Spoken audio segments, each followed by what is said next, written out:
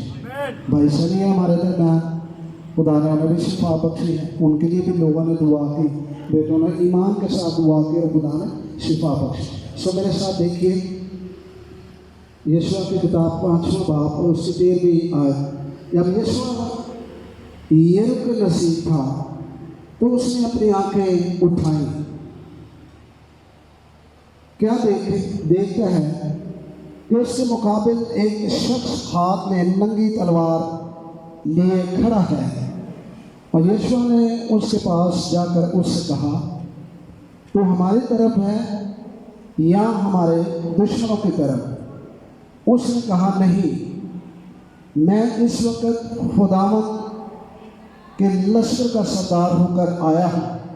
اب یشوع نے زمین پر سرنگو ہو کر سجدہ کیا. اس سے کہا میرے مالک کا اپنے خادم کے لیے کیا ارشاد ہے؟